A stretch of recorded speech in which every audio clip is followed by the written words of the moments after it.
Hello बच्चों, आप सभी का वाई के मेडिकल क्लासेज में स्वागत है। मैं आपका वाई के सर आप सभी का वाई के मेडिकल क्लासेज में स्वागत करता हूं। एक नए टॉपिक के साथ स्टार्ट करते हैं आज ह्यूमन ईयर।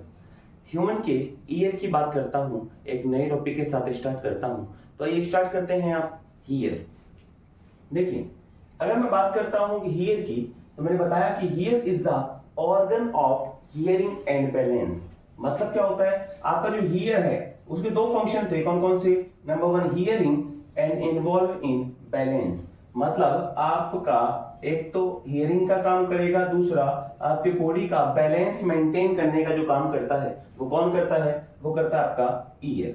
और तो कैसे करता है उसकी फिजियोलॉजी बाद में पढ़ेंगे। सबसे पहले एनाटॉमी की बात करते हैं। बात करता हूं, it is supplied by 8th cranial nerve. इसके अंदर मतलब इसके अंदर जो सप्लाई होती है आपके, वो किसके द्वारा होती है? वो होती है आपकी 8th क्रेनियल नर्व। और 8th क्रेनियल नर्व के अगर मैं दूसरे नाम की बात करता हूं, मेन नेम की बात करता हूं, तो उसे बोलते हैं वेस्टिब्यूलो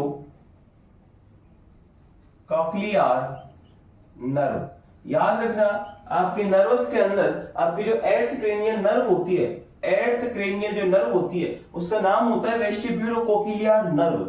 आगे बात करता हूं इसके ईयर के पार्ट्स की, ह्यूमन ईयर के पार्ट्स की। नंबर वन आपके ह्यूमन ईयर के पार्ट्स की बात करता हूं, तो ध्यान से देखने पर मालूम पड़ता है, अगर ह्यूमन ईयर की बात करता हूं देखो, तो इसके अंदर जो आपका विजिबल पार्ट है, फॉर एग्जांपल आपका ऑरिकल पिन्ना हो गया, एक कैविटी हो गई आपकी, और आपका ईयर ड्रम हो गया, मतलब आपकी टिम्पैनिक मेम्ब्रेन हो गई।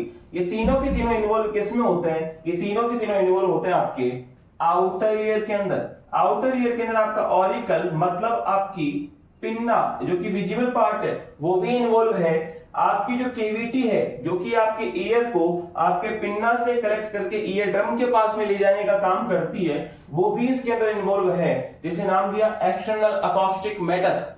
और तीसरी बात आपकी टिम्पैनिक मेम्ब्रेन, जिसे ईयर ड्रम के नाम से जाना जाता है, वो भी आपकी आउटर ईयर के अंदर, एक्सटर्नल ईयर के अंदर ही इन्वॉल्व है। अगर मैं बात करता हूं आपके middle part of the year की, तो middle part of the year, ये वाला पार्ट जिसको मैंने रेड से क्या किया है? कलर किया है। मतलब आपके ऑटोमेटिक, बात कर सकता हूं आपके ऑटोमेटिकली, अगर मैं बात करता हूं तो सीधी सी बात है, आपकी जो मिडिल ईयर है उसमें सबसे पहली बात करता हूं ऑडिटरी ऑसिकल्स की। देखो, ऑसिकल्स का मतलब मैंने बताया था आपको बोन से। मतलब अगर मैं बात करता हूं आपके मिडिल ईयर की, तो कान के अंदर पाए जाने वाली हड्डियों की बात करता हूं, जिसको नाम दिया तीनों को मिलाकर मेलियस, इनकस, स्टिपिज। और बच्चों, मैंने स्टिपिज के बारे में बताया था, आपकी होल बॉडी के अंदर, ह्यूमन बॉडी के अंदर सबसे जो स्मॉलेस्ट बोन है वो कौन सी थी? वो आपके ईयर में पाई जाने वाली स्टिपिज बोन। आगे बात करता हूं, यहां पर आपकी पाई जाने वाली जो मसल्स हैं वो भी आपके मिडिल ईयर के अंदर ही इन्वॉल्व है, जिसे ऑडिटरी मसल्स के नाम से जाना जाता है। आगे आपकी जो नेजल कैविटी से आपके नेजोफेरिंग्स से जो कनेक्टेड है, फेरिंग्स से जो कनेक्टेड की ट्यूब है, जो कि आपके ईयर के अंदर आती है, ईयर को लेकर आती है, मतलब आपके ईयर के अंदर ईयर का प्रेशर मेंटेन करने का जो काम करवाती है, उसे क्या नाम दिया अपन ने? Eustachian tube. तो यूस्टेशियन ट्यूब भी आपके मिडिल ईयर के अंदर ही इन्वॉल्व है। और एक्चुअली मैं बात करता हूं आपके दो पार्ट्स की बात करता हूं, सेमी सर्कुलर कैनाल और आपके कॉक्लिया की। अगर मैं बात करता हूं सेमी सर्कुलर कैनाल और कॉक्लिया की, तो आपका सेमी सर्कुलर कैनाल, कॉक्लिया, ये दोनों के दोनों पार्ट किसमें इन्वॉल्व हैं? ये दोनों के दोनों पार्ट आपके इनर ईयर के अंदर इन्वॉल्व हैं। तो याद रखना, अगर मैं बात करता हूं आउटर साइड की, तो आउटर साइड का मतलब एक तो पिन्ना की बात कर रहा हूं, एक अकॉस्टिक मैटस की बात कर रहा हूं, एक आपके ईयर ड्रम की बात कर रहा हूं, टिम्पैनिक मेम्ब्रेन की बात कर रहा हूं। अगर मिडिल ईयर की बात करता हूं, तो यहां पर पाई जाने वाली ऑडिटरी ऑसिकल्स की बात करूंगा। ऑडिटरी ऑसिकल्स का मतलब आपकी ईयर की बोन्स की बात करूंगा। इसके बाद में मैं आपके ऑडिटरी मसल्स की बात करूंगा, मतलब आपके मिडिल ईयर में पाई जाने वाली मसल्स की बात करूंगा। और नेक्स्ट आपकी मैं बात करूंगा वो एक ट्यूब की बात करूंगा, जो आपके फेरिंग से कनेक्टेड होती है और एयर लेकर आने का काम करती है रेस्पिरेशन के दौरान ईयर के पास में। मतलब एक एयर इधर से जाएगा अपने ईयर से होता हुआ, आउटर ईयर से होता हुआ, एक जाएगा आपका कहां से? फेरिंग से। तो ईयर का प्रेशर मेंटेन करने का ईयर में काम करेगी, वो कौन करेगी? आपकी यूस्टेशियन ट्यूब। अगर मैं थर्ड बात करता हूं इनर ईयर की, तो मैंने बताया सेमी सर्कुलर कैनाल्स, जिनकी नंबरिंग में 3 है, जो कि एंटीरियर, पोस्टीरियर और लेटरल पोजीशन में पाए जाते हैं। और एक कॉकलिया, ये दोनों मिलकर क्या करते हैं, ये दोनों मिलकर आपके इनर ईयर मतलब आपके इंटरनल ईयर की कवरिंग बनाने का काम करते हैं, इंटरनल ईयर को बनाने का काम करते हैं। ठीक है, आउटर ईयर की या फिर इसके नंबर 1 बात करता हूं आपके पिन्ना की। पिन्ना के बारे में क्या बताया मैंने, पिन्ना के बारे में बताया कि पिन्ना क्या होता है, आपके ईयर का एक विजिबल पार्ट होता है आपका पिन्ना, जो कि फाइब्रो इलास्टिक से बना होता है। फाइब्रो इलास्टिक मतलब होता है इसमें इलास्टिसिटी की पावर होती है। ठीक है, आगे मैं बात करता हूं आपके पिन्ना के बाद के अंदर। अगर मैं पिन्ना की बात करूं तो पिन्ना का दूसरा काम क्या हुआ, पिन्ना का एक फंक्शन होता है कि आपके पिन्ना का काम होता है आपके जितनी भी साउंड वेव्स होती हैं, एयर होती है, उसको क्या करती है, उसको एक्सेप्ट करने का, रिसीव करने का काम करते हैं आपकी पिन्ना, आपका ऑरिकल। नंबर सेकंड अगर मैं बात करता हूं, नंबर सेकंड में बात करता हूं एक्सटर्नल अकॉस्टिक मैटर्स, या फिर बात कर सकता हूं ऑडिटरी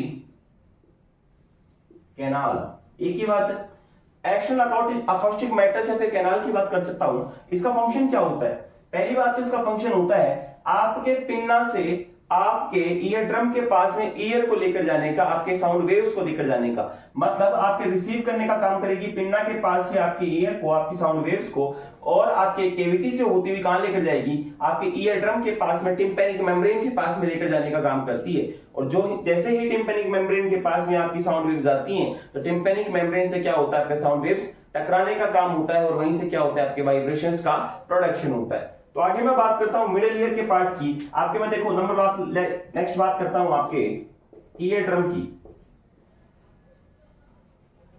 ईयर ड्रम का दूसरा नाम होता है आपका टिम्पैनिक मेम्ब्रेन। अगर मैं ईयर ड्रम की बात करता हूं, आपके टिम्पैनिक मेम्ब्रेन की बात करता हूं, मैंने बताया आपकी पिन्ना ने साउंड वेव्स को कलेक्ट किया, उसके बाद में आपके ऑडिटरी कैनाल से होता हुआ आपके ईयर ड्रम के पास में लेकर आने का काम करता है। ईयर ड्रम का काम क्या होता है, ईयर ड्रम का काम होता है आपके मेनली वाइब्रेशंस प्रोड्यूस करने का, मतलब जब भी आपके साउंड वेव आपके ईयर ड्रम से यहां से टकराएंगे तो टकराते ही क्या होगा, साउंड वेव्स का प्रोडक्शन होगा, मतलब सीधी सी बात वाइब्रेशंस का प्रोडक्शन होगा। देखो एग्जांपल बताता हूं, फॉर एग्जांपल मान के चलिए कोई ड्रम है, कोई ढोल है, उस ढोल की किसी चीज के लकड़ी की या फिर किसी भी चीज की टकराऊंगा, मतलब उसके हिट करूंगा, उसके बाद में क्या होगा, उस ढोल के अंदर, उस ड्रम के अंदर वाइब्रेशंस होंगे। उसी प्रकार जब आपके इस ड्रम में, आपके कान के पर्दे के पास में, आपके ईयर ड्रम में टिम्पैनिक मेम्ब्रेन से कोई भी साउंड वेव टकराएगी तो क्या होगा, यहाँ पर वाइब्रेशंस होंगे, कंपन होगा, और यही वाइब्रेशंस आगे जाके क्या करेंगे, यही वाइब्रेशन आगे जाके हियरिंग के प्रोसेस का काम करेंगे।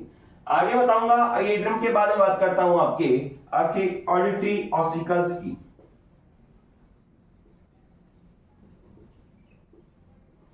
आपके ऑडिटरी ऑसिकल्स के अंदर मतलब आपके ईयर बोन्स के अंदर 3 बोन इंक्लूड होती है। Number 1 malleus, number 2 incus, number 3 stapes. मैंने पहले ही बताया था आपके ईयर ऑसिकल्स के बारे में कि आपके दोनों कान के अंदर 6 ईयर ऑसिकल्स पाई जाती हैं, 6 ईयर ऑसिकल्स पाई जाती हैं, 2 मेलियस, 2 इनकस और 2 स्टेपीज पाई जाती हैं। अगर एक साइड के कान की ईयर की बात करता हूं तो 3 हड्डियां इसके अंदर, 3 हड्डियां इसके अंदर पाई जाती हैं। आगे मैंने बताया कि आपकी स्टेपीज बोन होती है, आपके होल बॉडी की, ह्यूमन बॉडी की सबसे छोटी हड्डी होती है, स्मॉलेस्ट क्या होती है, बोन होती है भाई। अगर मैं क्या बताया मैंने कि आपका जो वाइब्रेशंस है वो कहां जाएगा, वो जाएगा ऑडिटरी ऑसिकल्स के पास में। इसके बाद में अगर मैं बात करता हूं आपके इनर ईयर के पार्ट की, सेमी सर्कुलर कैनाल की बात कर लूं या फिर बात कर लूं कॉक्लिया की। अगर मैं प्रॉपर्ली कॉक्लिया की बात करता हूं, आपके इनर ईयर के पार्ट की बात करता हूं, तो यही वो स्ट्रक्चर है, यही वो पार्ट है जो एक्चुअल में हियरिंग का काम करता है। याद रखना, आपके कॉक्लिया वाला जो पार्ट है एक्चुअल में हियरिंग के प्रोसेस का काम करेगा, मतलब एक्चुअल हियरिंग की जो साइट होती है, मेन साइट होती है, वो आपका कॉक्लिया होता है। लेकिन अगर मैं बात करता हूं सेमी सर्कुलर कैनाल्स की और आपके वेस्टिब्यूल की, तो ये दोनों मिलकर आपके बॉडी का बैलेंस मेंटेन करने का काम करते हैं। इन्हें के 3 पार्ट बताए थे, सेमी सर्कुलर कैनाल हो गया, वेस्टिब्यूल्स भी हो गया और आपके कॉक्लिया हो गया, जिसमें सेमी सर्कुलर कैनाल और आपका वेस्टिब्यूल दोनों मिलकर क्या करते हैं, आपके बॉडी का बैलेंस मेंटेन करने का काम करेंगे। लेकिन याद रखिएगा, अगर मैं कॉक्लिया की बात करता हूं तो आपके बॉडी के अंदर जो हियरिंग के प्रोसेस करवाने का काम करता है, मतलब मेन एक्ट करने का काम करता है हियरिंग के लिए, वो कौन करता है आपका, वो करता है आपका कॉक्लिया। और यहीं से फिर आपके वाइब्रेशंस को कलेक्ट करने के बाद में ऑडिटरी नर्व के थ्रू आपके सेरिब्रम के पास में जाएगी आपके मैसेज इंपल्स, और वापस आएगी हियरिंग की प्रोसेस के दौरान। तो यही आपकी एनाटॉमी थी आपकी हियरिंग की। एक और बात बता देता हूं, मैंने बताया ईयर ड्रम के पास में वाइब्रेशंस आएंगे।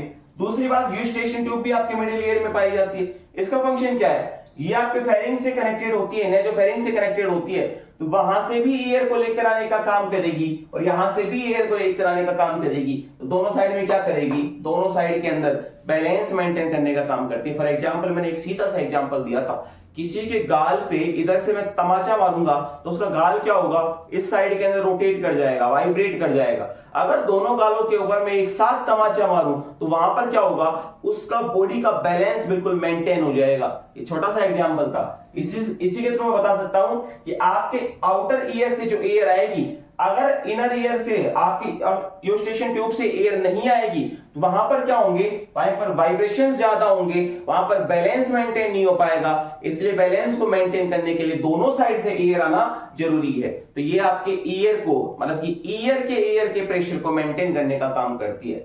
अगर आपको मेरा वीडियो अच्छा लगा हो तो इसे लाइक करें, शेयर करें, सब्सक्राइब करें। मिलते हैं बहुत जल्द एक नए प्यारे सुंदर वीडियो के साथ। नेक्स्ट वीडियो में अपन बात कर रहे हैं इनर ईयर की, आपकी फिजियोलॉजी ऑफ द हियरिंग की और आपके बॉडी बैलेंस की।